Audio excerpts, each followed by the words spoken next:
Panevėžio kraštotyros muziejus kviečia kartu keliauti atminties ir pažinimo takais. Buvusių Muigių šeimos namų komplekse vasario 16-osios gatvėje įrengta krašto istorijos ekspozicija, apimanti laikotarpį nuo pirmųjų gyventojų mūsų krašte iki 1940-ųjų okupacijos.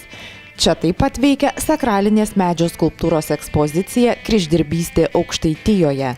Pristatoma Valerijono Strasevičiaus įspūdinga drugių ir vabalų kolekcija.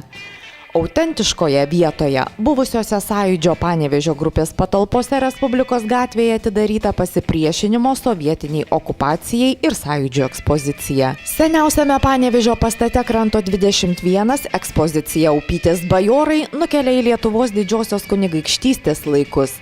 Čia instaliacija legendinio bajoro Čičinsko tema. Muziejinė edukacija apskritus metus suteikia galimybę mokytis muziejaus aplinkoje.